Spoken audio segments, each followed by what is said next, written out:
Now, newly appointed National Police Commissioner, that's Fani Masemola, says his first priority will be to change the public perception of the relationship between the police and communities. Masemola was appointed last night after Khetla Sithole's term ended. He addressed the media for the first time earlier this afternoon. My colleague, that's Govan Whittles, was monitoring there, and he asked a couple of questions during that briefing. Good afternoon, Govan. The Minister says the Commissioner is going to hit the ground running. And what is going to be the focus? What are they going to start with? Well, he has a broad focus, Pradhan, but he does seem to be concerned with the state of the SAPS's perception within the public sphere, and he says that's what he'll focus on. And I asked him what his style of leadership will be, and it seems to be centered around the collective. He says that he'll make sure he appoints a very strong management team to help him steer the SAPS, and everything he does will be focused on the mandate of the SAPS and its core priorities operationally, but he does acknowledge that there is some work to do to repair the perception of the police in South Africa. Let's take a look at what the new National Commissioner had to say.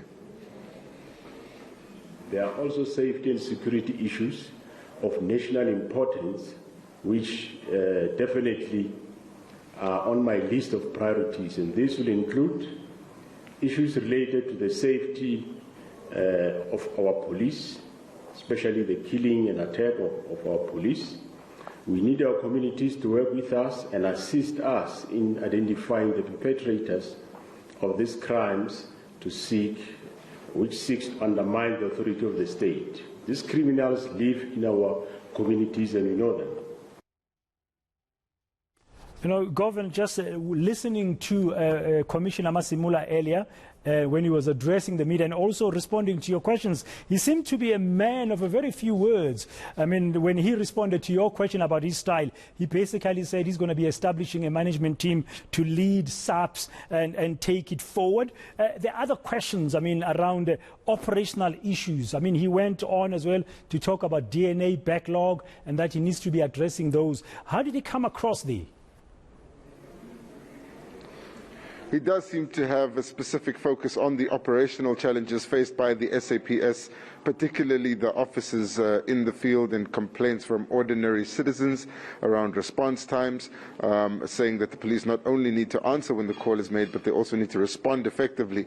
He was asked about body cams and whether or not they'll have paralegals in the police stations. He says that once the budget comes in, they'll definitely take a look at getting those things rolled out.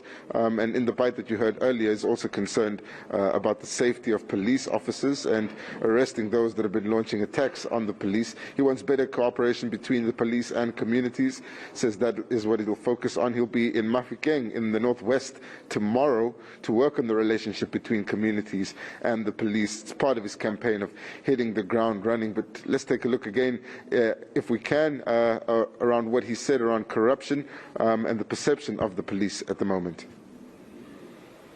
The immediate demand for my priority this afternoon is to build and strengthen the community-police relations and subsequently change the prevailing negative public perception, as well as the need to work on both the morale and the integrity of our members, who ultimately have a constitutional duty to serve and to protect our communities.